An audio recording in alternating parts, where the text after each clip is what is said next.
Boa noite, gente. Hoje, 28 de setembro de 2020, segunda-feira.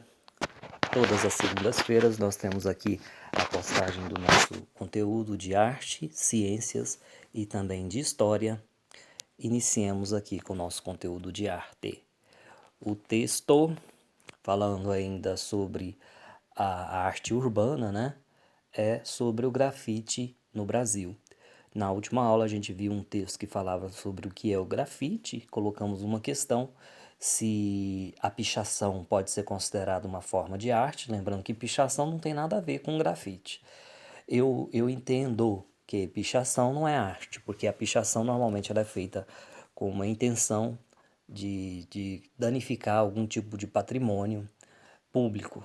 Portanto, eu não consideraria e não considero a pichação um tipo de arte bem diferente do grafite.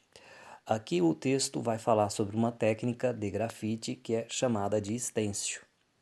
O stencil é justamente isso aqui.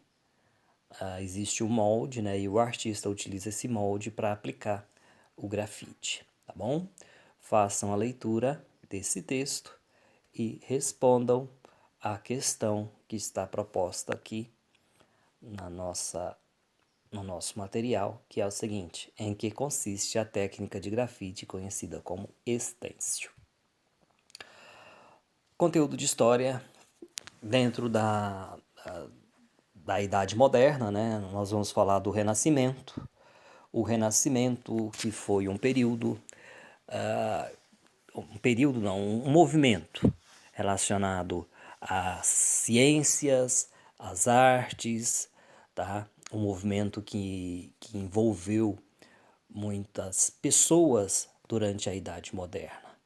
Por que Renascimento? Porque havia um sentimento de que a Idade Média teria sido um período de muito atraso na cultura, teria sido um momento de muito atraso também em relação à ciência. Por que as pessoas pensavam isso? Porque dentro da Idade Média, a, tanto a ciência como as artes, elas sofreram muito influência da Igreja Católica, que era a ideologia dominante.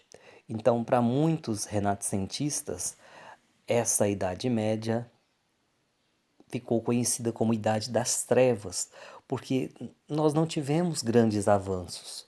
Então, o que os renascentistas queriam? Dentro das artes, os renascentistas queriam retomar a inspiração dos artistas da Grécia Antiga, da Roma Antiga, ou seja, lá da Antiguidade. Eles queriam retomar valores das artes grega e romana. Dentro da ciência, eles propunham avanços que estivessem distantes dos dogmas religiosos, das verdades religiosas.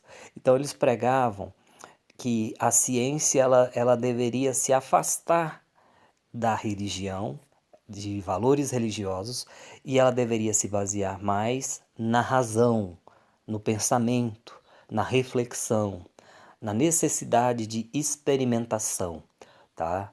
Então, os renascentistas, eles questionavam o mundo medieval e buscavam, por meio do seu trabalho, por meio do seu pensamento, estabelecer um novo paradigma, estabelecer um novo momento, não só no campo da ciência, mas também no campo das artes. Então a gente pode dizer que o Renascimento foi um movimento muito amplo, que começou lá na Itália, na Península Itálica, pelas cidades de Gênova e Veneza. Não por acaso o Renascimento começa na Itália, porque essas cidades de Gênova e Veneza, elas estavam vivendo, lá no início da Idade Moderna, um período de grande transformação em razão do comércio. Então a gente estava tendo ali o renascimento da vida urbana. A vida urbana que tinha ficado parada, estagnada durante a Idade Média, porque as pessoas tinham se refugiado no interior de feudos, que eram como se fossem grandes fazendas, grandes fortificações, cada feudo tinha o seu governo próprio, a sua moeda própria, o senhor feudal dominava as relações dentro desse feudo.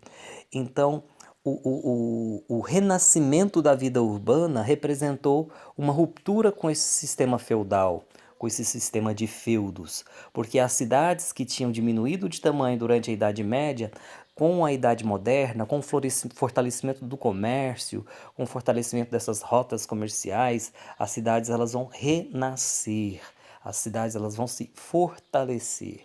Então, o renascimento da vida urbana, né? Então, vocês percebam aí que o renascimento vai estar presente em várias vertentes, e uma das questões que a gente tem que comentar aqui é que o renascimento, ele de certa forma, ele vai favorecer a figura do homem. É por isso que o movimento renascentista, ele está muito relacionado à questão do pensamento humanista, tá? O pensamento do ser humano como o centro de tudo, como o dono da razão, ok? Então, e dentro desse processo aí, o grupo social mais importante vai ser a burguesia. Vai ser justamente essa burguesia enriquecida com as relações de comércio, que vai estar financiando tanto as artes como a ciência. A burguesia vai estar pegando as rédeas aí de tudo e tentar moldar a sociedade de acordo com seus interesses, tá ok? Façam a leitura do texto. Ao final do texto nós temos duas questões: o que foi o Renascimento? E letra B, quais os principais impactos do Renascimento?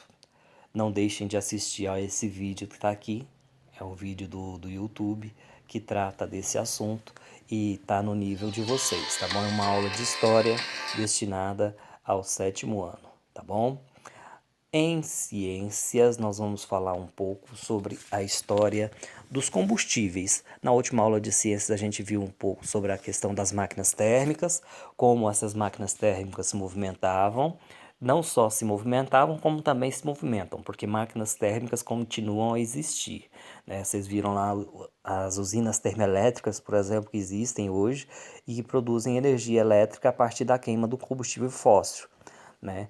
E ao longo da história, os combustíveis eles passaram por um processo de evolução.